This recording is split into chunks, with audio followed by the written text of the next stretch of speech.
সিলেট আজকে কি করছো এটা মনে থাকবে। এটা কি কোরআনের মাজলিসের পরিবেশ হইল?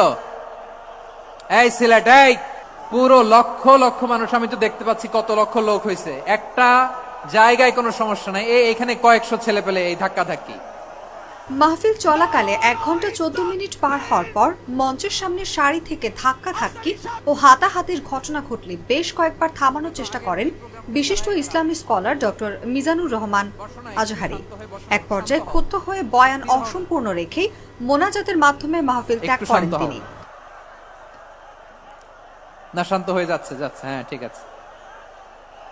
তোমাদেরকে বারবার থামানোর কথা বলা না লাগলে আমি এখন আখিরি মোনাজাত দিয়ে যেতে পারতাম। ডেফিনেটলি আমরা এখন মোনাজাতে মুভ করতে পারতাম। শনিবার রাতে সিলেট এমসি কলেজ মাঠে আঞ্জুমানে খেদমতের আয়োজিত তাফসিরুল কুরআন মাহফিলে এই ঘটনা ঘটে। পুরো লক্ষ লক্ষ মানুষ, আমি তো দেখতে পাচ্ছি কত লক্ষ লোক হয়েছে, একটা জায়গায় কোনো সমস্যা নাই। এখানে কয়েকশো ছেলে পেলে এই ধাক্কা ধাক্কি। প্রত্যক্ষদর্শীরা জানায়, আজহারির বয়ান চলাকালে মাহফিলের একদম সামনে কিছু লোক ধাক্কা ধাক্কিতে লিপ্ত হয়।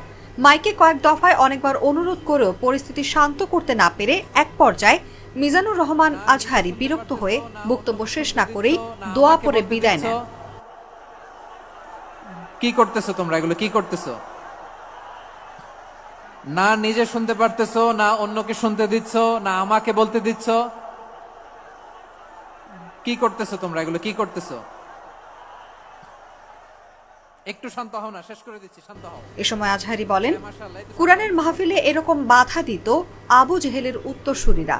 সিলেটবাসী শাহজালাল শাহপরানের উত্তরসূরি, তারা এরকম কেন করছে বলেও প্রশ্ন ছোড়েন তিনি। অনুভা বিশ্বাস, জাগো নিউজ। অথবা যে যেভাবে আছো দাঁড়িয়েও তো আমরা ওয়াজ শুনি, তাই না? দেখা লাগবে, এটা জরুরি।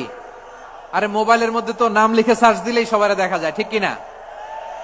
মোবাইলে দেখছো না, আমারে দেখছো না, তো হয়েছে তো, খালাস। বসার জায়গা পেলে বসো, না পেলে দাঁড়াও, দাঁড়িয়ে শোনো। হ্যাঁ, থাকো, এইভাবে থাকো, খালাস। কয়েক মিনিট একটু থাকো। সিলেট আজকে কি করছো এটা মনে থাকবে। আল্লাহুম্মা আমিন।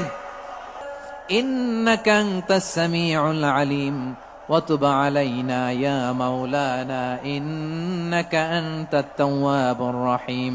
সুবহান রাব্বিকা রাব্বিল ইজ্জাতি আম্মা ইয়াসিফুন ওয়া সালামুন আলাল মুরসালিন واجعل آخر كلامنا عند الموت لا إله إلا الله محمد رسول الله صلى الله عليه وسلم.